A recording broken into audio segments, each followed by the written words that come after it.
name's Keith Andrew, and this is episode 334. I'm here with Rita Manyette, and I just want to say thank you for being a guest on my talk show. Well, it's an honor.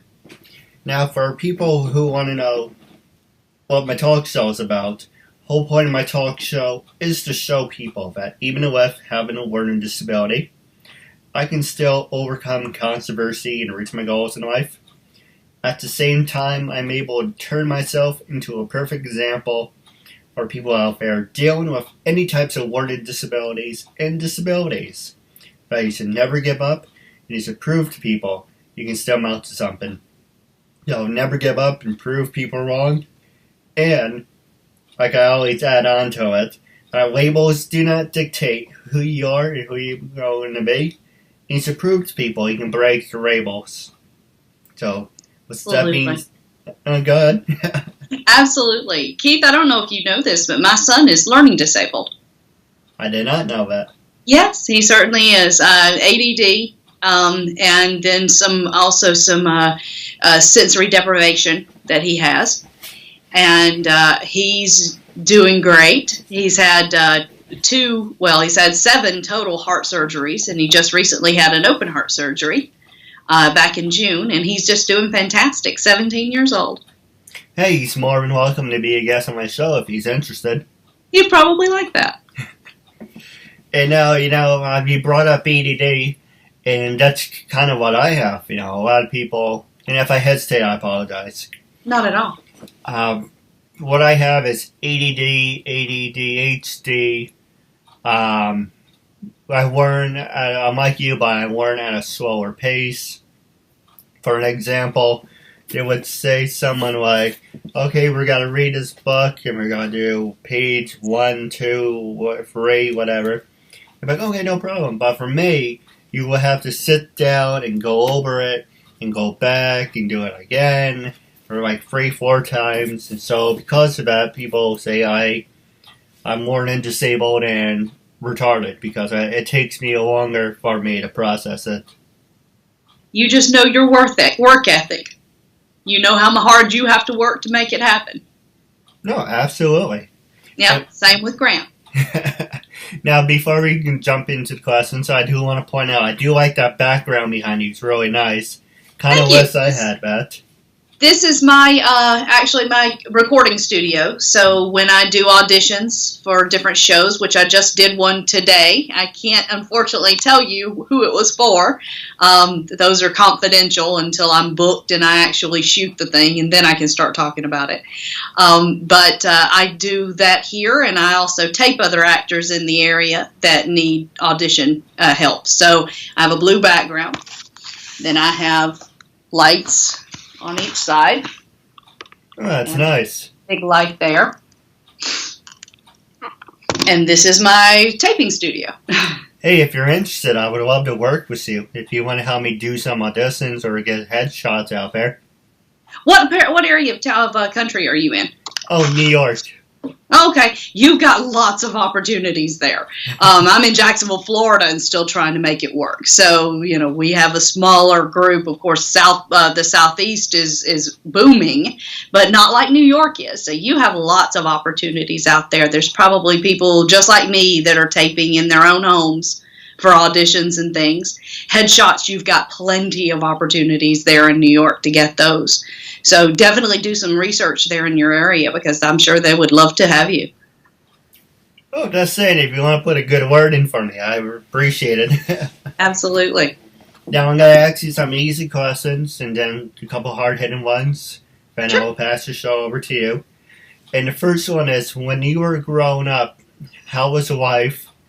And the second one is, when you went to college, were you a study nerd or party animal? Well, growing up, I had a great childhood, which is kind of bad for an actor. You want to draw on all kinds of things as an actor, and I really don't have a lot of tragedy in my childhood anyway to draw on. But as an adult, and definitely with my son being born with a heart defect and all of his other problems that came along with that, I have plenty to pull from. Of course, I've always been a very sensitive soul. So I can put myself in a lot of people's shoes. And if there's an emotion that I need to feel, I can find it pretty easy. This world isn't easy on anybody. And there's lots of people that are going through a lot of struggles. And it's so simple to put yourself there if you're able to do that, you know. In college, I wouldn't say I was a party animal, but I definitely had a good time. And I was always, study was first. As long as I got my studies done, I went out and had a good time. So I'd usually burn the candle at both ends. But it was, I always did pretty well. I worked very hard also on my studies. They didn't come easy to me. So. Yeah, I do notice you have a southern drawl to you. Are you from the South? I am. I'm from Alabama, northern Alabama. Oh, nice. Do you miss it?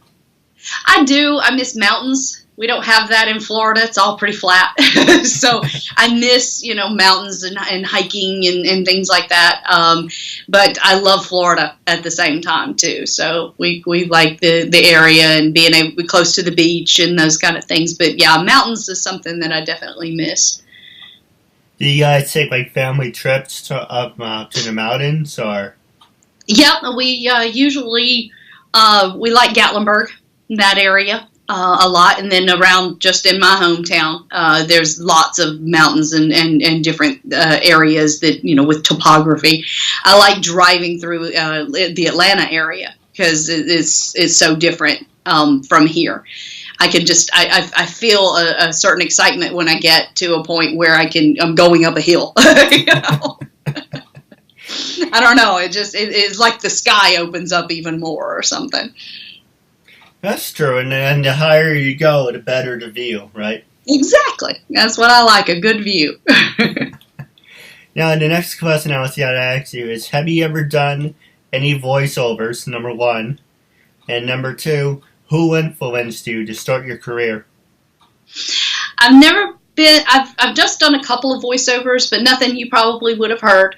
There was one for a pit bull rescue, and I got to play one of the pit bulls, so it was kind of cute.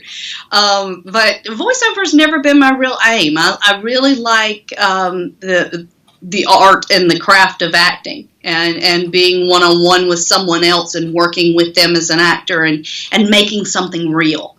And feeling all of the emotions that are involved with whatever it is I'm working on. All right. Well, the second part is about, can you give us an example of what you do? Sure. Well, as an actor, I've studied many, many years, and I still study. For instance, I just went to a class up in Atlanta. It was a multi-camera audition technique for comedy. So you work with other actors to get that feeling, and the connection is what's so important.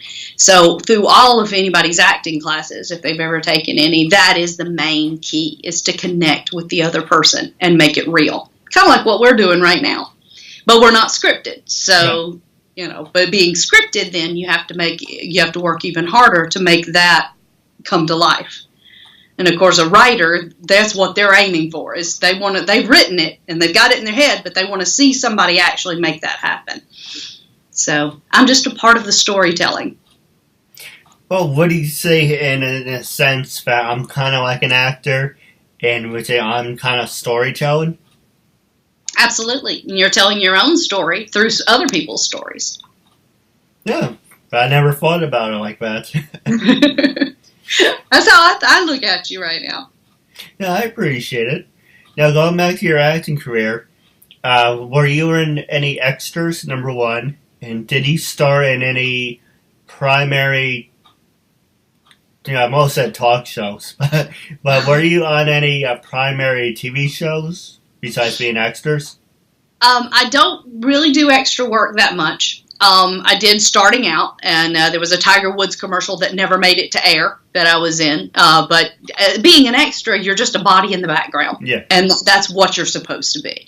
But I've always aimed for being able to make that relationship and having real lines and something more meaty and juicy out of the parts. Just recently was on a television show that's coming out on Nickelodeon called I Am Frankie. And I got to work with all of these great kids. It was, and that's fun when you see the process and you see what's going on and all of the cameras and the lights, and then having the extras behind you that you're in that center spot of that show for even just one show. It's breathtaking, and it's what you worked hard for to get there. So I continue to work. I'm really interested in television. I love the pace of it. I love the process that you have to go through for television. I love film. There was a movie called Christmas Wedding Baby that showed on BET, and also I believe it's available on Netflix now. And it was shot here in Jacksonville, so I was lucky enough to get something like that, where most of the time I have to travel.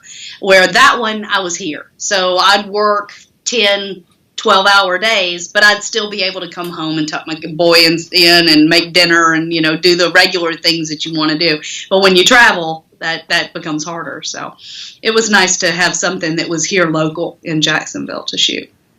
Now, for people wanting to know in Jacksonville, first off, how bad are the hurricanes, number one? And also, would you recommend going to Jacksonville to start out small, or do you think before going to the city, you should just jump all in? Well, it depends on what your job is. I was married to a military man here, so there wasn't any moving in that period of time. But now he's retired, and we had discussed moving to Atlanta, where there is a big base for film and television right now, huge. And I had already been traveling. I go up there all the time. It's nothing for me to be there, or Miami or Tampa or Orlando at any given time. So when we started looking at moving to Atlanta, it was more about, was this going to fit everybody? Not just my needs, but everybody's needs. My husband was all for it. He was kind of excited about moving because we've been here in Jacksonville for a very long time. But the school system just wasn't going to work for what we needed for Grant. And he was in such a good place and such a good school. So our option was to stay here until he graduates, which will be another 2 to 3 years. So at that time, I still don't want to move. I like where I am, and I don't mind traveling. So it's almost like this is where home is for me. Now, as far as actors starting out here, it is tough. If you're not willing to travel, you're not going to do well in the Southeast. That's a given for anybody. Even people in Atlanta have to go to Savannah or have to go to North Carolina or somewhere else to shoot. You still have to travel, and that's just part of it. With you being in New York, you're luckier because there's so many opportunities that are right there for you, where we really have to go somewhere to make it happen. So, yeah, I hope that answered your question. No, it does. And, for me, with opportunities, I had to create my own opportunities because, I'm pretty much like your son, only I learned at a slower pace. And I was pretty much pushed along for the whole school district. Basically, I don't have a great education. I read at a 5th grade level, learn at a 5th grade level, and I was never able to go to college. So for me, for you, for an example, it's perfect. But for me, it's got to be scaled back, and I'm gonna have to prove myself and say, all right, I may not have a BA or a master's, but look at what I'm able to accomplish. And the talk show is a perfect example of that because I never went to college. I wasn't really trained in this. I taught myself how to do it. Mm-hmm. It's trial by fire. And it's either you got one to be a big flame or you got to sizzle out. And it's basically, it's really hard to describe it, but, it's more like a scale back, if that makes any sense. Well, like I said, how hard you have to work to make things happen. And I admire your spunk, and I definitely admire my son's the same thing. I mean, he works hard to get through what he needs to get through, and sometimes he gets frustrated, and everybody does. That's not new to anybody. Everybody gets frustrated to a certain level. But you have to work even harder sometimes, and so does he. So I respect that so much. And there's nothing stopping you, nothing at all. So you're going out there getting what you want. That's admirable. That's all anybody ever needs to do. No, I appreciate it. Now, the next question I was going to ask you is, especially for you because you're an actor, does social media dictate in your career? Does social media dictate, if you should get this role, if it's good enough? Do you have enough followers? Do you think that social media plays a part in your life, and especially in your acting career? I think that those people that go out for reality television shows, which has never interested me in the least, right. I think they have to. They have to have this big following, and they have to. But as an actor for myself, the only person I'm proving anything to is the casting director and the producer or the director. And they don't care how many followers I have. Not for a film or television show. They don't my talent is what brought me in that room and will either get me the part or not get me the part. But it will always get me remembered. And that's what I do. When I go audition, I'm just about, I got to act today. That's the goal in my mind, is do a good job. And then after that, it's up to the fates. If I'm right for that part, and there are thousands of other people that are auditioning for that same part, if I'm right, that's wonderful. But if I'm not, I'm remembered, and hopefully for the next one, or whenever the stars align. But I have to keep my mind straight of this is all about acting. And to me, it has, and as a casting director myself, it has absolutely nothing to do with anybody's Instagram, or how many followers on Facebook, or any of that. If they don't have talent, none of that other stuff matters at all. No, I give you a perfect example. Don't mind me, let's have a little itch. Yeah, no, it's okay. I give you a perfect example. People always ask me, well, what's my following? How many views do you get? How many followers do you have? I'm like, well, what about the message? If I'm showing people with a disability, I can still amount to something. And I'm able to turn myself into an example. Yeah, it's good. But we wanted a couple following, right? For wrestlers, and they said to me, "We're gonna if hypothetically they were on my show, can you guarantee us a couple thousand views?" And I'm like, "Well, it depends on you, and it also depends on me. If it's great chemistry, people are going to enjoy it." Yeah. Some of my interviews are really good, some are really bad, because I don't have the chemistry with the people. That's why then when we do a follow-up, it's always going to be better than the first one. But sure. It's also going to be like, if you don't have good chemistry, you're not going to go anywhere. And it's pretty much like, they're obsessed with the following, or I have to pay them for their time. Oh, no. I don't do that anymore. I had to pay for one person for my show, and I'm like, yeah, I'm not doing that. And so... And the same thing with my permission forms. And this is a good time to plug that.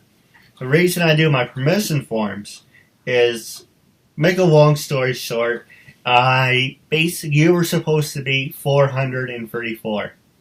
And it pisses me off that I had to start over from scratch. The reason I did it over from scratch is little by little, people were saying to me, can you take down I don't mean to bitch to you, I apologize. No, it's okay. Yeah, I'm sure there's lots of things you have to deal with this. No, absolutely. And they were saying to me, can you take it down? You ask a lot of stupid questions. We didn't do the video cloning. Because when I first started, I was recording from the phone. So what you saw on the phone, that's what it was. And then season 2, it was from the camera, what the camera saw, picked up from the computer screen. Season 3. It's now cut in half. I'm on the right, you're on the left. Or if you like to interview me, you'll be on the right and I be on the left. So you see our transition. But the biggest thing was people were saying to me, oh, you're hurting my career. It's degrading to be with people like you. Can you take it down? And people were saying to me at the time, you're not copyrighted, you're not trademarked, and you don't have to be. I went to a lawyer. Since you have an online presence, that's good enough. No reason to be copyright trademark because that's $2,000, and you're not making any money. So all you're doing is making a hole for yourself because you're pissing away $2,000. And also, he said to me, your biggest mistake is you don't have it in writing. Because I was taking people at their word. Or I would do it when on the air. So I go, for the record, do I have your permission to interview you? And he'd say yes. But it's like, oh, yeah, anyone can enter that. And so the permission form is I introduce myself. I tell you the concept of the show. And I have your permission to do anything I want with the interview. As long as it's not degrading to me and you, I have your permission to do and use the interview. Sure. And half of the, let's see, I got up to 300 the first time. About 150 people said yes, so I had to swallow most of it and I had to do it over. And luckily, yeah, it's a learning experience because at the time, it was my fault too. I should have been doing this from the start, but then you wouldn't have seen a transition or growth. But it's basically, I started from KeithAndrewNetWork Presents Uncensored. And then everyone had Uncensored. I had Uncensored, you had Uncensored, your son, your husband, the cat, the dog, everyone had Uncensored. And I'm like, okay, let's be a little more original. I have the KeithAndrewNetWork. Might as well use that instead of just using it as a crutch. Because it sounded nice, KeithAndrewNetWork Presents, blah, blah, blah. But now it's KeithAndrewNetWork Presents the KeithAndrewNetwork. I know that sounds ridiculous, because there's always some kind of legalese you've got to get through, you know. That's true. Everyone uses Uncensored, so I thought it was ridiculous, so I said screw it. I took everything down, I rebranded it, and now it's called KeithAndrewNetwork. And thanks to you, we're up to 343. Actually, 334, I'm sorry. Okay. 334. And it's basically a learning experience. And people who don't want to do an interview or sign the form, I said, okay, but I can't do the interview with you. If you're not signing the form, I'm not wasting my time because I'm not saying, oh, that was a great interview. For an example, I interviewed one of my friends. Said, oh, that was a great interview. Yeah. I don't want you to use it. And then we just wasted a half hour and an hour and a half of his great time, and then you just wasted my time.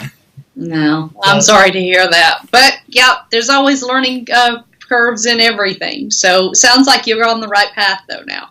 Yeah, knock on wood. Yeah. Now, passing the show over to you. Actually, we're going to take a quick commercial break, and when we come back, I'm going to pass the show over to you.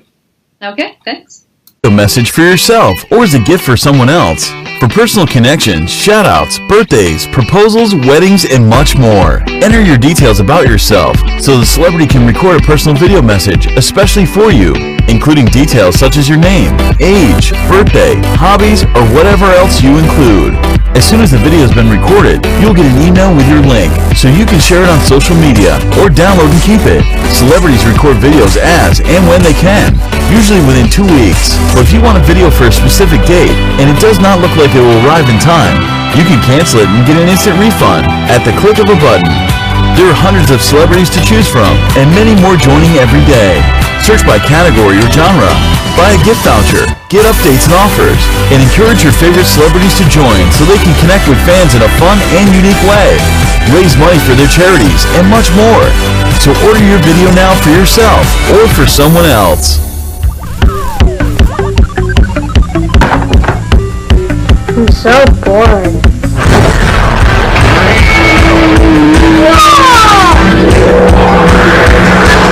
Want to see something really cool? Yeah!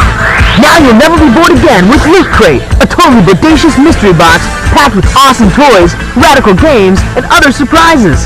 And the best part is, you can get Loot Crate delivered right to your door. So don't delay. Ask your parents and order today. Everything okay in there? Yeah, everything great. I love Loot Crate. Batteries not included. Ladies and gentlemen, was talented and beautiful Rita. And I just want to say thank you for being a guest on my talk show. I'm pleased to be here. Now, as far as the last 16 minutes left of the show, I'm going to pass it to you.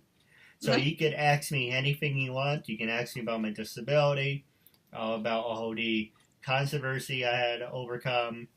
This is your time. So I'll give you the floor. Was there anything you wanted to talk about? Anything you wanted to ask me? Well, Keith, when you were going through school, how were you treated? All right. It's pretty much. I don't know. I can dance around the answer, or I can be completely honest. But I'm being completely honest. When I first got in there in my freshman year, and my sophomore year, they're like, "Oh, Mrs. and Mrs. blah blah blah. We know your son has a disability, but we promise exactly in my book that I'm writing, attempting to write, and it's like, oh, we promise you after these 4 years, Keith will be a functional adult in society. He will go to college. He will be able to live on his own." And instead, I was like, here's the newspaper. Go sit in the back of the room and don't bother us. So I was basically pushed along. So I read at a 5th grade level.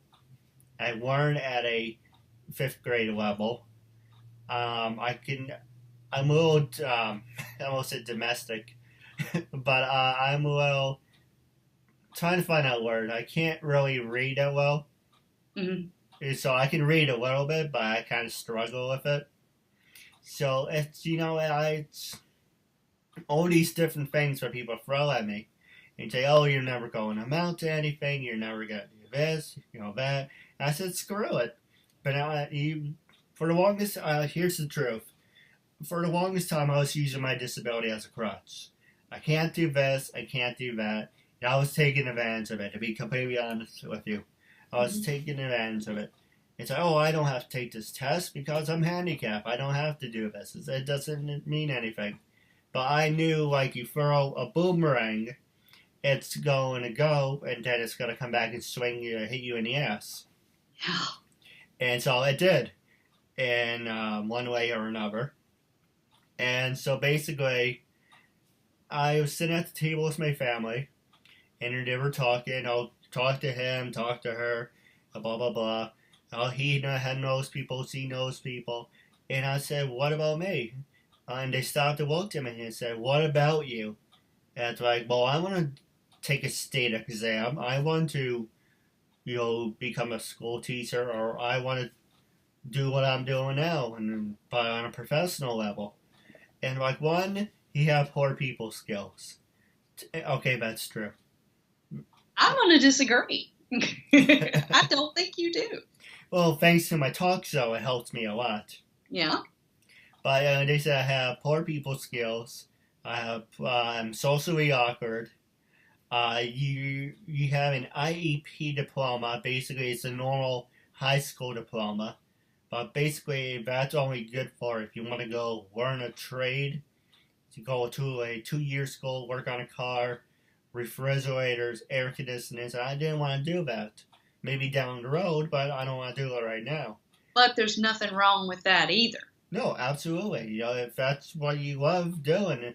I know people who love working on cars and working on different things. But, my husband. But it's pretty much saying that's not what I want to do.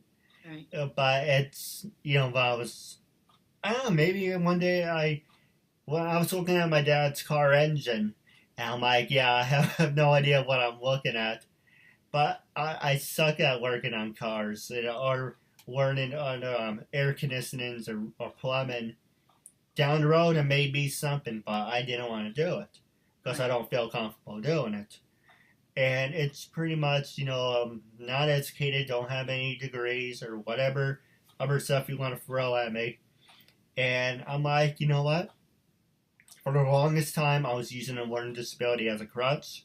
I'm going to show you I can turn a weakness into a strength.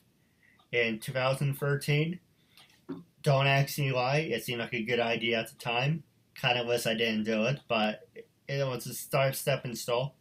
I did 72 phone interviews. Yeah. And don't ask me why I was doing it by phone. I thought it's basically I wanted to work Blog Talk Radio and uncensored, all that big thing. And I was still having panic attacks. I was still saying I'm still having anxiety. Usually it shows during the interviews, but sometimes I can hide it.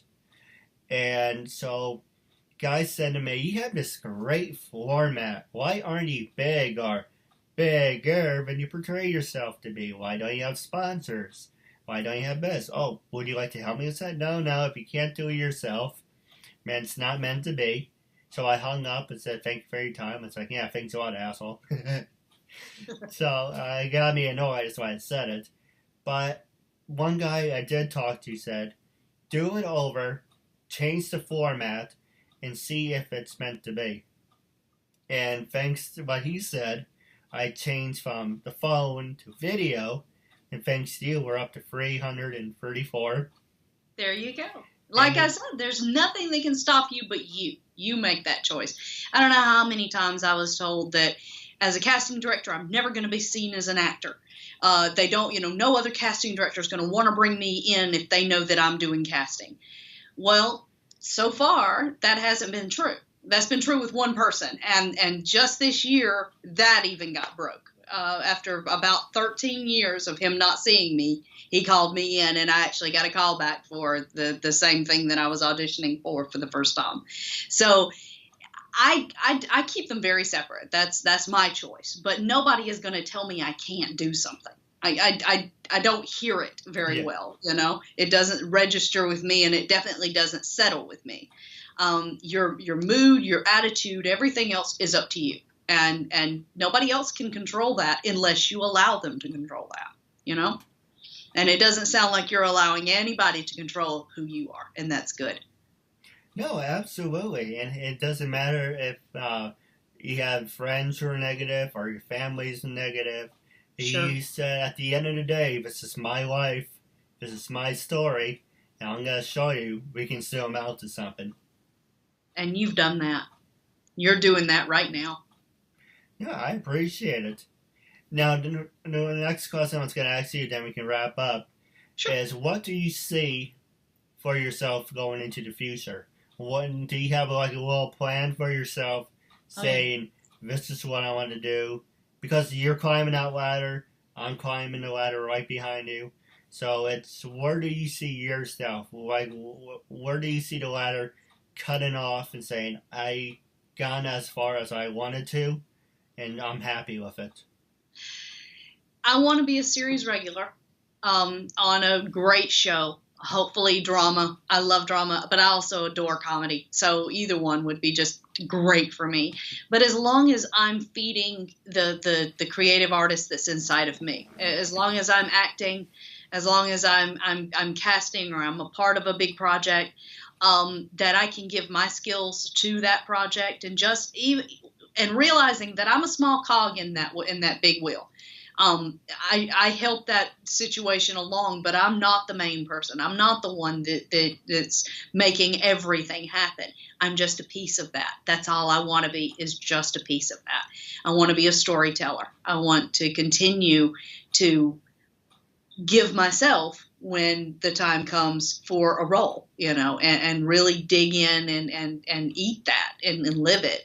I signed on recently for a play that a friend of mine has written, and I don't think he wrote it necessarily for me, but he said he had me in mind. And when I did read it and I accepted, it's now been this new creative energy that's coming along. I don't get to do many plays, so because it's the time restraint and everything, but I'm going to make this work. So I'm really excited about those kind of opportunities, and I will continue to plug along with my great agent who's out of Orlando, Brevard Talent Group. Tracy there is just phenomenal. So I've got it good, and I'm going to just keep plugging along like I do. And I think that's all anybody can do in their life, is just do the best with what you're given. No, absolutely. And it's all about what I've been saying recently. If God gives you a shitty hand, first off, you should wash your hands. But also, you should make the best of it. Turn worst case scenario into a strength. Yes. absolutely. Go ahead, I'm sorry. Keith, it's been a pleasure talking with you. I have had so much fun today. No, absolutely. I do the same here. I do have a couple questions for you off the air. But Sure. The last subject I do want to ask you, well, question about how I wrap up all the shows. I'm a big fan of Bill O'Reilly, and not to go into the whole story about Bill O'Reilly, it's all that stuff, if drama's real or not. But going on the record, when I first approached you to be a guest on my talk show, what was your first impression? And after being a guest on the show, how do you feel now? And you can be completely honest. Well, I love these kind of opportunities to meet somebody new. And that was really all I was aiming for, is to meet someone new. And then when I realized that you had a disability, or you say you do, I connected with you immediately because of my son. And I wanted to know more about how you're living with yours and what you're doing. And you're giving me hope for him someday. So I'm happy I did this. No, absolutely. Hey, you're supporting a good cause, making a new friend out of it. And like the saying says, labels do not dictate who you are and who you're going to be. And you should prove to people you can break the labels. Yeah, prove it to yourself first. Then you can prove it to everybody else. No, absolutely. Now, wrapping up our interview segment, stay tuned for after the show. I do have a couple questions for you. But wrapping up our show, it was a real honor and privilege to have you as a guest. And how can people follow you on social media? Well, I'm at Manyette, Manyette on Twitter, and Rita Manyette Actor on Facebook, and then also Martini Shot Casting on Facebook. No, thank you. It was a real honor and privilege. And in our segment, I'm looking forward to part 2.